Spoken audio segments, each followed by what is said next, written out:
पुरानी बात है। एक राजा के राज में रोज एक सैनिक की हत्या हो रही थी। हत्या भी कहीं युद्ध में नहीं बल्कि राजमहल में हो रही थी। राजा चिंतित हो उठा। सेनापति रोज आता और महाराज को एक हत्या की खबर सुना डालता। महाराज, आज फिर राजमहल में हमारे एक सैनिक की किसी ने हत्या कर दी। कौन है ये दुष्ट? सुरक्षा व्यवस्था कड़ी की जाए। परंतु कोई नतीजा ना निकला। हत्याओं का सिलसिला जारी रहा। हालात दिन प्रतिदिन खराब हो रहे थे। सैनिक राजमहल में पहरा देने से इनकार करने लगे। सेना में विद्रोह होने का खतरा पैदा हो गया। राजा का इकलौता पुत्र राजकुमार प्रियवर्धन शिक्षा पूरी कर महल में पहुंचा। पिता को उदास देखकर कारण पूछा। वह भी चिंतित हो उठा। उसने हत्याओं का पूरा विवरण इकट्ठा किया। उसे जानकर आश्चर्य हुआ कि हत्या सिर्फ उसी सैनिक की होती थी जो अकेला पहरा दे रहा होता था।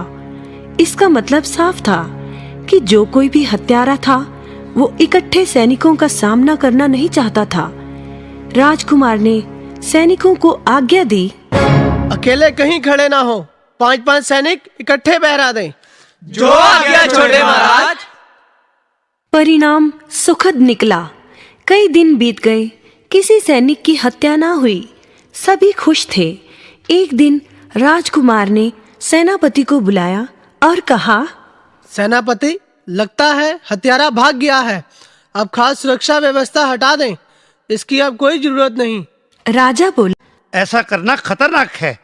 वह हत्यारा फिर वैसी कोशिश कर सकता है। राजकुमार ने कहा, अब वह ऐसी कोशिश नहीं करेगा पिताजी।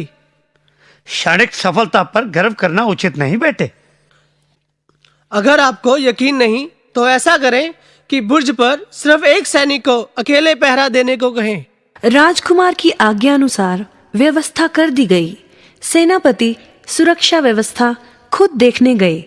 पिछले बुर्ज पर वहां अकेला खड़ा सैनिक पहरा दे रहा था। सेनापति बोले, क्यों सैनिक, घबराहट तो नहीं हो रही?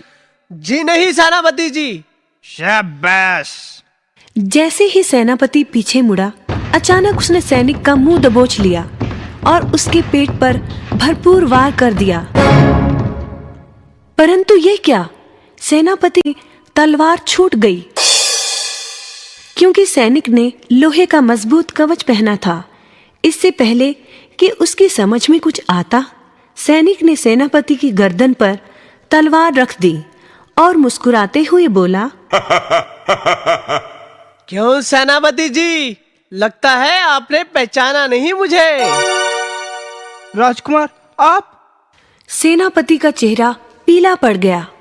मुझे पहले से ही शक था कि हो ना हो आप ही आस्तीन के सांप हैं। मुझे माफ कर दें कुंवर जी। सेनापति को गिरफ्तार कर कारागार में डाल दिया जाए। देखा बच्चों, किसी पर भी सोचे समझे बिना विश्वास नहीं करना चाहिए।